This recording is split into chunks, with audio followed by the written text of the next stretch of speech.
Hello दोस्तों, defence wave में आपका स्वागत है। हिंदुस्तान एरोनॉटिक्स लिमिटेड ने स्मार्ट एंटी एयरफील्ड वीपन का परीक्षण किया है। यह परीक्षण हॉक आई हवाई जहाज से ओडिशा तट पर किया गया। Smart anti airfield weapon system कम वजन का उच्च परिशुद्धता युक्त निर्देशित बम है, अर्थात यह एक ऐसा बम है जो पूरी शुद्धता के साथ अपने लक्ष्य पर निशाना लगाता है। शाह को रक्षा अनुसंधान एवं विकास संगठन ने भारतीय वायुसेना के लिए विकसित किया है, जिसका कुल वजन 125 किलोग्राम है। डीआरडीओ ने इसे इस प्रकार से डिजाइन किया है कि यह धरती पर स्थित लक्ष्य जैसे कि रनवे, बंकर, एयरक्राफ्ट, हंगर एवं अन्य प्रकार के रीइंफोर्स्ड स्ट्रक्चर को पूरी तरह ध्वस्त कर सके। एयरक्राफ्ट हंगर एक ऐसा घर होता है जहां एयरक्राफ्ट, स्पेसक्राफ्ट, फाइटर जेट इत्यादि को सुरक्षित रखते हैं। यह लकड़ी, धातु या कंक्रीट का बना होता है। बंकर एक प्रकार का किला होता है जो मूल्यवान सामग्री जैसे हथियार, खाद्य पदार्थ एवं सैनिकों को बम या अन्य प्रकार से किए गए हमलों से बचाता है। यदि आप कभी ध्यान दिए होंगे तो जब सीमा पर पाकिस्तान की ओर से गोलियां चलाई जाती है तो हमारे सैनिक दीवारों के पीछे बने गड्ढों में छुपकर हमला करते हैं। इन्हीं को बंकर कहते हैं। ये आवश्यकता के अनुसार कई प्रकार के हो सकते हैं। रनवे को तो आप जानते ही होंगे। स्मार्ट एंटी एयरफील्ड वीपन इतना शक्तिशाली होता है कि यह रनवे पर बड़े बड़े गड्ढे कर देता है। यदि एक बार रनवे खराब हो गया तो उस पर न तो कोई हवाई जहाज उतर पाएगा और न ही उससे होकर कोई हवाई जहाज उड़ पाएगा। और जब तक रनवे का मरम्मत किया जाएगा तब तक हमला करने वाला देश उस हवाई अड्डे को अपने कब्जे में ले लेगा।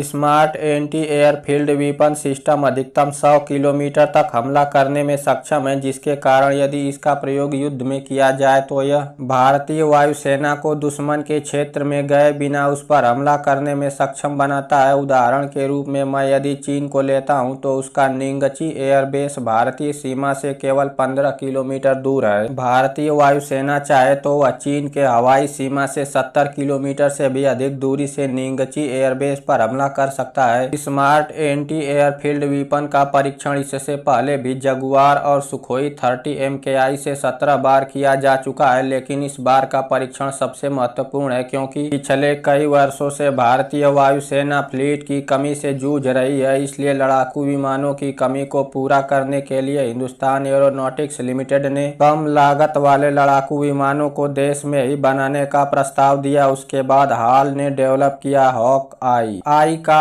अर्थ है इंडिया, अर्थात इंडियन हॉक। हॉक आई हॉक का अपग्रेडेड वर्जन है। हॉक एक ब्रिटिश ट्रेनर एयरक्राफ्ट है जिसे हिंदुस्तान एरोनॉटिक्स लिमिटेड ने लाइसेंस के तहत अपग्रेड करके लड़ाकू विमान में बदल दिया। 2017 में अरुण जेटली जब भारत के रक्षा मंत्री थे तब उन्होंने हॉक आई को देश को समर्पित किया था। इस अपग्रेडेड हॉक यानी हॉक आई से पहली बार स्मार्ट वीपन का परीक्षण किया गया है और स्मार्ट एंटी एयरफील्ड वीपन पहला स्मार्ट वीपन है जिसे इंडियन हॉक से छोड़ा गया। 2019 में एक ब्रिटिश वेबसाइट ने अपने रिपोर्ट में छापा था कि हिंदुस्तान एरोनॉटिक्स लिमिटेड ने 2 ब्रिटिश मिसाइलों advance short range air to air missile और Brimstone air to surface missile को हॉक आई और अन्य भारतीय लड़ाकू विमानों पर तैनात करेगा। Hawk ground attack, flying training और हथियार प्रशिक्षण के लिए टेंडेम सीट एयरक्राफ्ट है। टेंडेम सीट एयरक्राफ्ट उन एयरक्राफ्ट को कहते हैं जिनमें एक सीट दूसरी सीट के पीछे लगी होती है। इसमें सीट अगल बगल नहीं होती है। हॉक आई में रोल्स रॉयस का MK 871 टर्बोफैन इंजन का प्रयोग किया गया है। समुद्र की सतह पर हॉक आई की अधिकतम चाल 0.84 माक है तथा इसके उड़ान भरने के लिए 664 मीटर तथा उतरने के लिए 799 मीटर लंबे रनवे की आवश्यकता होती है। भारत चीन तनाव के बीच हॉक आई से स्मार्ट एंटी एयरफील्ड वीपन का परीक्षण भारतीय वायुसेना को और ज्यादा शक्तिशाली तथा घातक बना देता है तथा भारतीय सेना में हथियारों की आवश्यकता को पूरा करने के लिए दूसरे देशों पर निर्भरता को भी कम कर देता है। यदि ये वीडियो आपको अच्छी लगी हो या इसी तरह की और वीडियो देखना चाहते हैं तो आप डिफेंस वेव चैनल को सब्सक्राइब कर लीजिए तथा वीडियो को लाइक कर दीजिए और अपने जान पहचान के लोगों के साथ शेयर भी कर दीजिए और देखते रहिए डिफेंस वेव। धन्यवाद।